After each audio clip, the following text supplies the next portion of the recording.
Maqaanko keessa barii amanteen jedhama. Waldaa Makana Yesuus Burqaa Jaatoo Sabakaa magaalaa Naqamteeti. Waldaa suma kana keessaa iddoo lallabaanani keessaa dhaladhe makkoo gootonni jedhamu sa'aatii tokkoof daqiiqaa 20 wayii sirraa deemsisa. Achitti dhaladhe nama naannoo kanaati. Warra kaanitti meembee qormaan dubbadhe gara ofii rakkisaadha barkan. Yoo inni gajjallaa siin gaafatu gajjallaa sanatti himaa.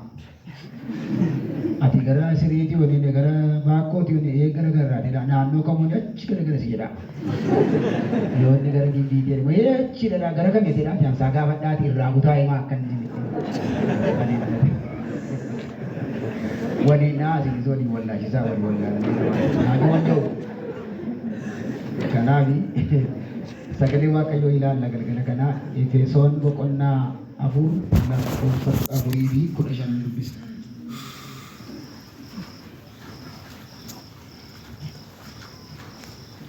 Waa'ee Efesoon baay'iseen dubbadhu garuu kutaama sanan irratti waa haasa'uun har'a akka jedha kutaan kun.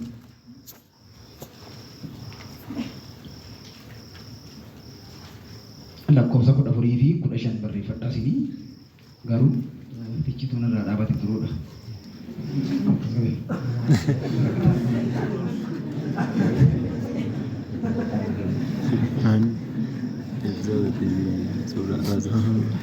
Kanaa mannaa dubbii dhugaa dubbachaa kottaa karaa hundumaan gara isa mataa nuuf ta'e gara Kiristoositti guddannaa.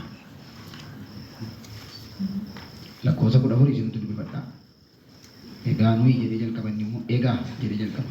Gajjallaa immoo kanaa mannaa kan jedhu kuni calluma lafaa ka'ee jalqaba haasaa jalqabamu miti. Jechi kun jecha waan irratti waliigalaa waa dubbachaa murteessaa dhufanii erga haasa'anii jedhanii booddee walakkaatti yookaan xumura irratti wanta walitti qabuudhaaf jedhamudha. Kanaa mannaa jaalalaan dubbii dhugaa dubbachaa koottaa karaa hundumaa gara isa mataa nuuf ta'e gara Kiristoositti guddannaa.